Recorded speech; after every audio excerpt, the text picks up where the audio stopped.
ओम श्री गण गणपते नमः। श्री गणेश की वंदना कर दिन के स्वामी चंद्रदेव तथा भोलेनाथ की आराधना कर गुरुजनों को नमन कर अभिनंदन करते हैं आपका वरुण एस्ट्रो सेंटर के दैनिक पंचांग की प्रस्तुति में। आज 24 मार्च 2025 का पंचांग आपके समक्ष प्रस्तुत है, जो चार भागों में है। पहला भाग दैनिक पंचांग, मुहूर्त, महत्वपूर्ण मुहूर्त, ग्रहों की आकाशीय स्थिति। दूसरा भाग जन्म नक्षत्र के अनुसार कैसे दिन होने की संभावना है। तीसरा चौघड़िया। और चौथा अंक ज्योतिष के अनुसार आज कैसा दिन रहने की संभावना। तो इन सभी का की प्रस्तुति एक जगह पर एक साथ आपके लिए प्रस्तुत। इसमें डेटा जो भी लिए गए हैं वह त्रिक पंचांग से है, और छवि जहां जो भी प्रयुक्त हुए हैं, उपयोग में किए लाए गए हैं, वे गूगल से हैं। और आप तक हम यूट्यूब के वरुण एस्ट्रो चैनल से पहुंचा पा रहे हैं। तो चलिए देर नहीं करते हैं। चैत्र माह कृष्ण पक्ष, शाका संवत 1946 क्रोधी, विक्रम संवत 2082 कलायुक्त, सूर्योदय 5:49 पर, सूर्यास्त 6:02 पर, दिशाशूल पूर्व है। पंचांग के पांचों अंक को देखें यदि, तो वार सोमवार, तिथि कल भोर में 5:05 तक दसवीं, उसके बाद एकादशी, नक्षत्र कल भोर में 4:27 तक उत्तराषाढ़ा, उसके बाद श्रवण, योग संध्या 4:45 तक परिग, उसके बाद शिव, करण संध्या 5:27 तक वनीज, उसके बाद विष्टि। ये रहे पंचांग के पांचों अंक। महत्वपूर्ण मुहूर्त शुभ और अशुभ देखने के पहले जरा भोलेनाथ आज के दिन के स्वामी भी हैं, तो देखते हैं कि भोलेनाथ का आज स्थान कहाँ पर है, वे कैसा फल दे रहे हैं। तो कृष्ण पक्ष दशमी जब तक है, यानी कल भोर में 5:05 तक शिव का वास क्रीड़ा स्थल पर है, जो कि कष्ट एवं दुख देते हैं, शुभ नहीं है। वहीं उसके बाद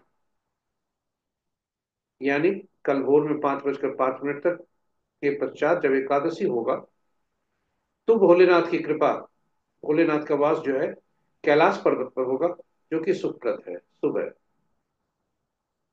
तो चलिए भोलेनाथ को का आशीर्वाद लेते हुए, भोलेनाथ को नमन करते हुए हम महत्वपूर्ण मुहूर्त को देखते हैं। शुभ और अशुभ मुहूर्त में, शुभ में अभिजीत मुहूर्त दिन के 11:31 से 12:20 तक, अमृत काल रात्रि 10 बजे से रात्रि के ही 11:37 तक, सर्वार्थ सिद्धि योग कल भोर में 4:27 से 5:48 तक, विजय मुहूर्त 1:58 से 2:47 तक, गोधूली बेला संध्या गोधूली बेला संध्या 6:01 से 6:25 तक, निशिता मुहूर्त देर रात्रि 11:32 से 0:19 तक, अशुभ मुहूर्त में राहु काल प्रातः 7:21 से 8:53 तक, गुलिक काल अपराह्न 1:37 से 2:59 तक, यमगंड दिन के बाद 10:24 से 11:56 तक, वर्जी मुहूर्त अपराह्न 12:21 से 1:57 तक, और भद्रा संध्या 5:27 से भोर में 5:05 तक। तो ये रहे महत्वपूर्ण शुभ और अशुभ मुहूर्त। ग्रहों की आकाशीय स्थिति को देखते हैं, जो स्थानीय समय पटना के प्रातः 5 बजे सुबह का है।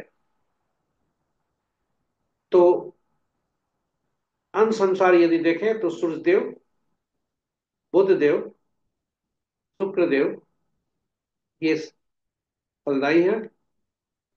राहुदेव, केतुदेव थोड़ा कमजोर हैं।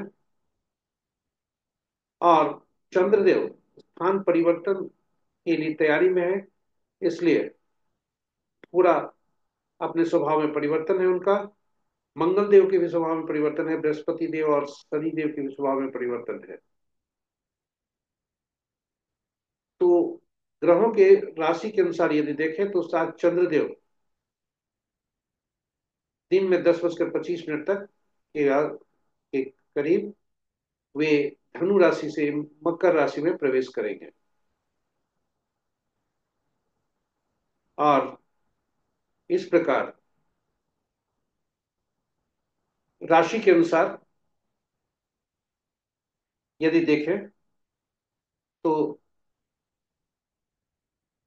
मित्र राशि में 3 ग्रह, शत्रु राशि में 2 ग्रह, सम राशि में 3 ग्रह और स्व राशि में 1 ग्रह है।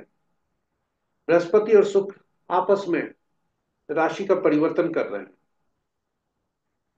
इसलिए उनमें आपस में जो संबंध है वे वह कटुता का नहीं है।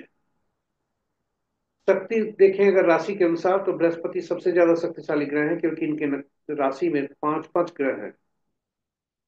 बुध की राशि में 2 ग्रह और शुक्र की राशि में 1 ग्रह है। तो इस तरह से 5 ग्रह बृहस्पति एक अपने सभी ग्रहों को समेटकर शक्तिशाली बने हुए हैं। नक्षत्र के अनुसार यदि देखें तो मित्र नक्षत्र में 4 ग्रह, शत्रु नक्षत्र में 1 ग्रह, सम नक्षत्र में 3 ग्रह हैं। बुध, मंगल, राहु, केतु, शुक्र ये स्वतंत्र ग्रह हैं, क्योंकि इनके नक्षत्र में कोई ग्रह नहीं है। इस प्रकार यहां भी हम देखते हैं तो कुल 5 ग्रह ऐसे हैं जो जिनके नक्षत्र जिनमें कोई ग्रह नहीं है, स्वतंत्र नक्षत्र ग्रह है। बाकी सभी ग्रह विभिन्न सीमित ग्रहों के नक्षत्र में है। तो शनि देव के नक्षत्र में 3, बृहस्पति देव के नक्षत्र में 3 तथा बाकी जो बचे सूर्य और चंद्रमा इनके नक्षत्र में एक एक ग्रह है। साथ ही बृहस्पति के नक्षत्र में भी 1 ग्रह है। नहीं, बृहस्पति नहीं, बृहस्पति तो बता दिया। शनि के नक्षत्र में भी, शनि के नक्षत्र में भी बता दिया, सूर्य के नक्षत्र में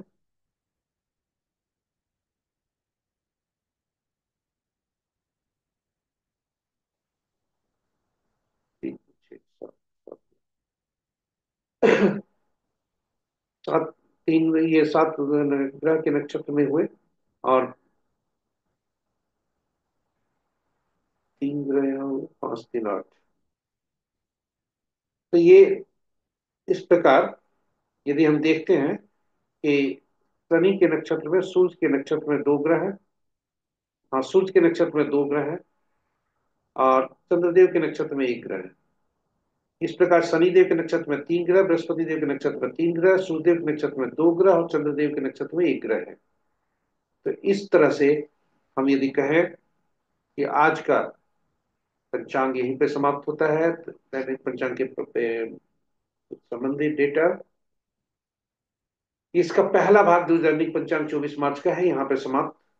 हम आपको ले चलते हैं अपने दूसरे भाग में, जो जन्म नक्षत्र के अनुसार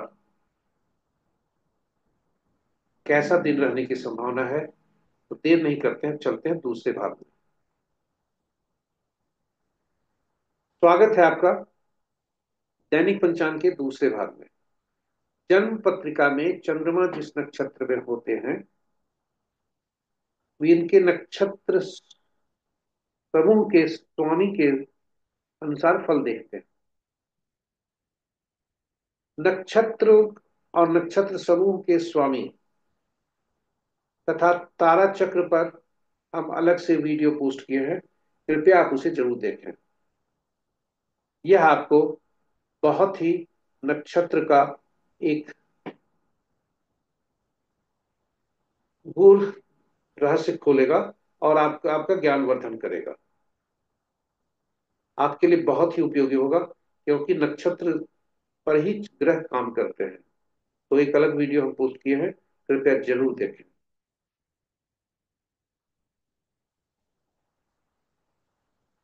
तो नक्षत्र के अनुसार तो कुल 27, संक्षेप में बता दें, 27 नक्षत्र होते हैं और 27 नक्षत्र को 3 श्रेणियों में रखा गया है। पहला श्रेणी 1 से 9, दूसरे श्रेणी में 10 से 18 और तीसरे श्रेणी में 19 से 27। क्योंकि 27 नक्षत्र है और ग्रह कुल 9 ही है, इसलिए 9 नक्षत्रों का से एक श्रेणी बना, फिर 9 नक्षत्रों का दूसरा श्रेणी बना और 9 नक्षत्र का तीसरा श्रेणी बनता है। और इस प्रकार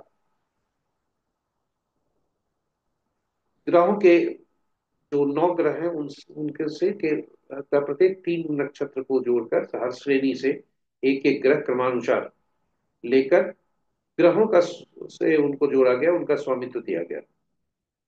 जैसे उदाहरण के लिए हर श्रेणी से पहला जो नक्षत्र है उसका स्वामित्व केतु को दिया गया, क्योंकि केतु महादशा में सबसे पहला ग्रह होते हैं।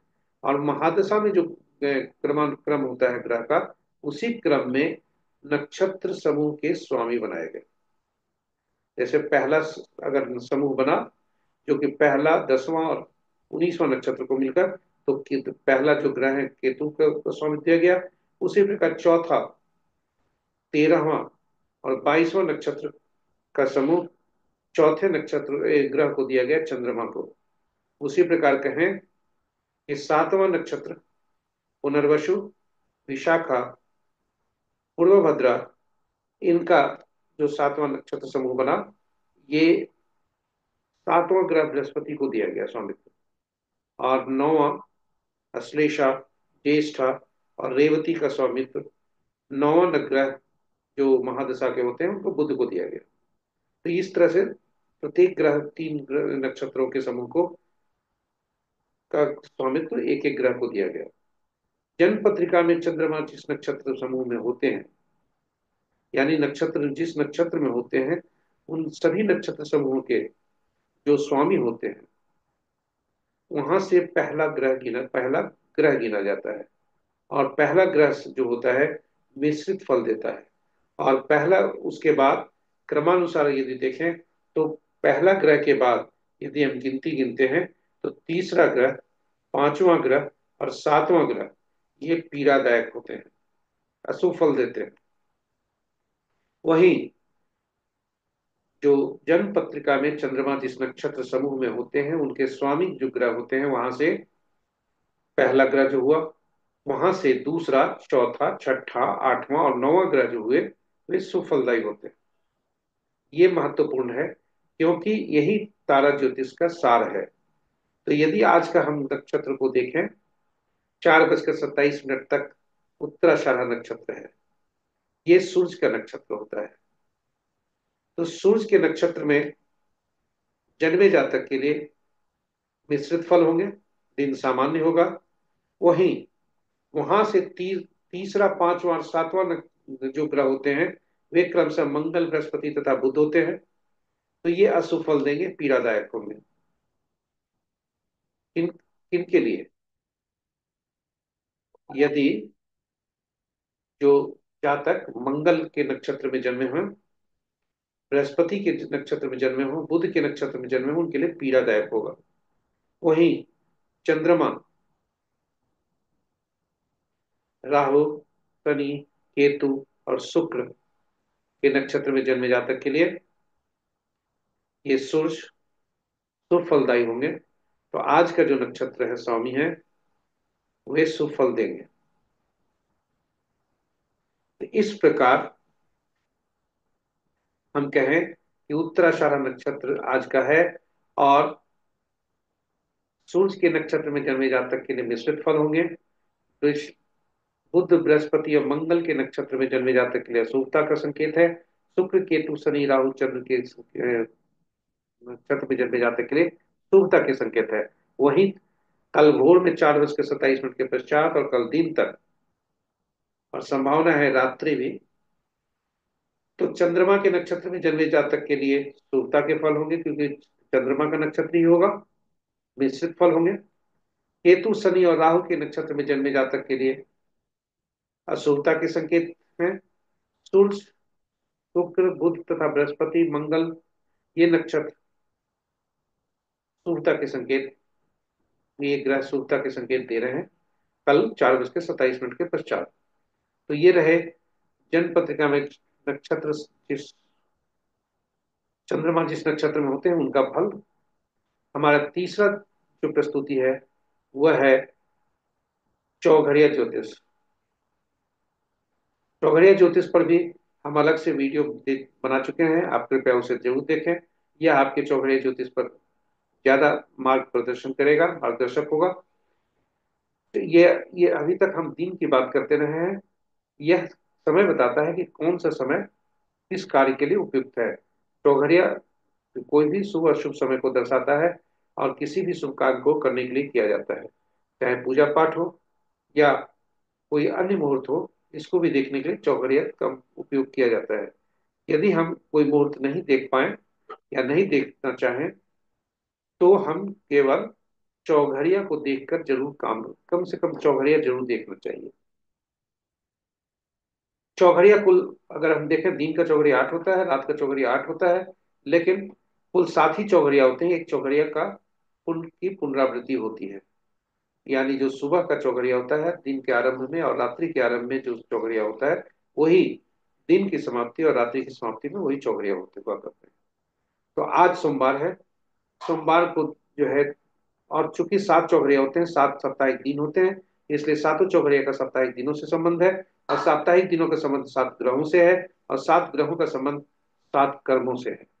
तो इस प्रकार के हैं, हर कर्म के लिए अलग अलग चौघड़िया हैं। और आज का दिन की शुरुआत, क्योंकि दिन आज सोमवार है, इसलिए चौघड़िया अमृत, जो सोमवार का चौघड़िया है, चंद्रमा से इससे संबंध है, ये सर्वोत्तम होता है।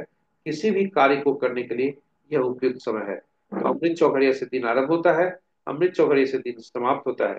परंतु दिन में देखें तो 7:21 से काल चौघड़िया तथा 2:59 से लाभ चौघड़िया, ये राहु काल और वार विला से ग्रसित है। ये शुभ है, इसे त्याग देना चाहिए।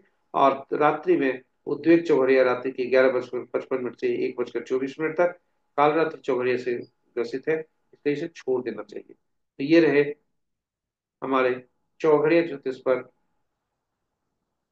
प्रस्तुति। यहाँ हम दैनिक पंचांग के तीसरे भाग की समाप्ति होती है। हम पहले भी बताए हैं कि डेटा जो भी लिए गए हैं दृक पंचांग से लिए गए हैं, छवि गूगल से ली गई है, और आप तक यूट्यूब के वरुण एस्ट्रो चैनल से आप तक इसे हम पहुंचा पा रहे हैं।